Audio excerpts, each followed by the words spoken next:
तो आज हम देखेंगे importance of colour of blood in stool, या पाखाने के रास्ते से जो ब्लड आ रहा है उसकी कलर की क्या इम्पोर्टेंस है।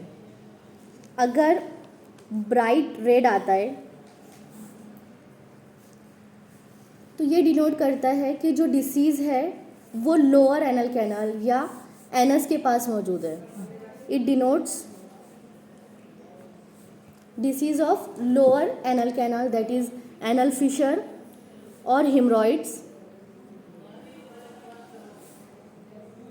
और इसी के साथ अगर हम देखें कि अमाउंट, अगर अमाउंट ऐसा है, बहुत ज़्यादा अमाउंट है, प्रोफ्यूज ब्लीडिंग हो रही है ब्राइट रेड कलर की, तो हम इसमें सस्पेक्ट कर सकते हैं कि लोअर एनल कैनाल में उसको कार्सिनोमा हुआ हो।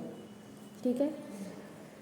अब आता है कि अगर ब्राइट रेड ना होते हुए जो ब्लड निकल रहा है वो ब्राउन कलर का है, ब्राउन कलर का है, या वो स्टूल के साथ मिक्सड होके आ रहा है, दैट इज मेलेना जिसको हम बोलते हैं, यानी blood in stool is called as Melina.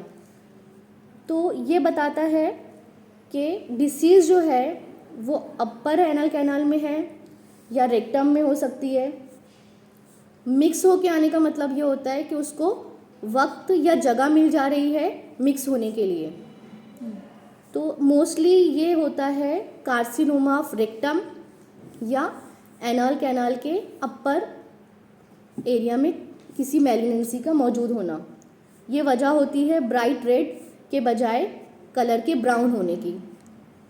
इसी तरह से अगर आप ये नोट करो कि जो कलर ऑफ ब्लड है वो डार्कर होता जाएगा जितना कि हम एनल कैनाल में या इंटेस्टाइन में ऊपर जाते जाएंगे।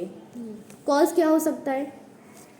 कलर क्यों डार्क होता है जब हम ओरल कैविटी या बॉडी में ऊपर की तरफ देखते हैं या जीआईटी में, अपर जीआईटी में ब्लीडिंग होती है तो जो गैस्ट्रिक एसिड होता है तो ये जब ब्लड में मिलता है तो वहाँ पर एसिड हेमेटिन बनता है। एसिड हेमेटिन की वजह से जो स्टूल या जो ब्लड का कलर है वो डार्क ब्लैक होने लगता है due to mixture of acid hematin. Colour becomes black और ब्राइट रेड।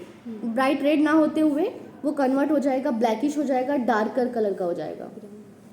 तो ये मेन इंपॉर्टेंस है कलर ऑफ ब्लड मालूम करने के लिए, या कलर ऑफ ब्लड से डायग्नोसिस तक पहुँच सकते हैं हम लोग। जो फिशर में अब आता है सेकंड पॉइंट हमारा amount, amount of blood through anus. अगर अमाउंट के ज़रिए हम डायग्नोसिस करना चाहते हैं तो हमें क्या जानना होगा?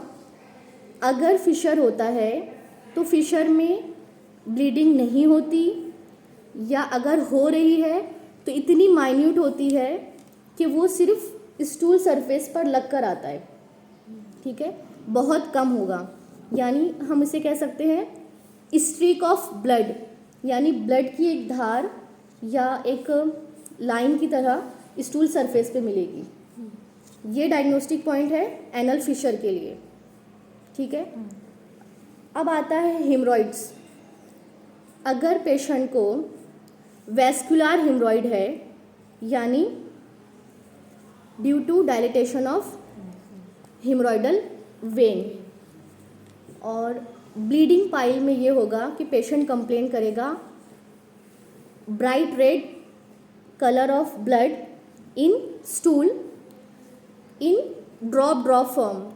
कतरा कतरा ब्लीडिंग जो होती है वो बवासीर में या हेमरॉइड्स में मिलती है, और बहुत ही कम ब्लीडिंग फिशर में मिलती है जो कि स्टूल सरफेस पे लग कर आएगा। और अगर फॉरेन कंट्रीज़ में जहाँ टिश्यू पेपर यूज़ होता है या टॉयलेट पेपर यूज़ होता है तो टॉयलेट पेपर पर जब वो वाइप करेगा तो उसके ऊपर ब्लड का स्टेन मिलेगा। तो ये बताता है एनल फिशर को। ठीक है, हेमरॉइड्स में ड्रॉप आएगा। और अगर प्रोफ्यूज ब्लीडिंग है, बहुत ज़्यादा ब्लीडिंग है, तो फ्लैश इन पैन मिल सकता है। अगर 2-3 इंटरनल हिमरॉइड्स मौजूद हैं तो, यानी प्रोफ्यूज ब्लीडिंग हो सकती है हिमरॉइड्स में।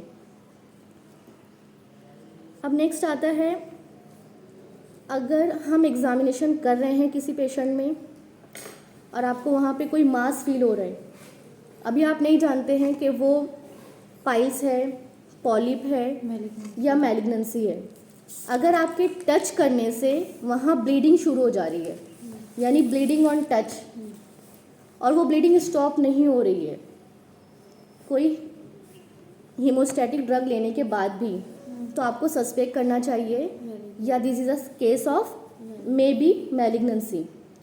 तो उसे हमें रूल आउट करना चाहिए प्रोक्टोस्कोपी के ज़रिए या फिर कोलोनोस्कोपी के ज़रिए। तो इस तरह हम लोग सिर्फ कलर ऑफ ब्लड और अमाउंट ऑफ ब्लड से कुछ हद तक डायग्नोसिस बना सकते हैं। ठीक है।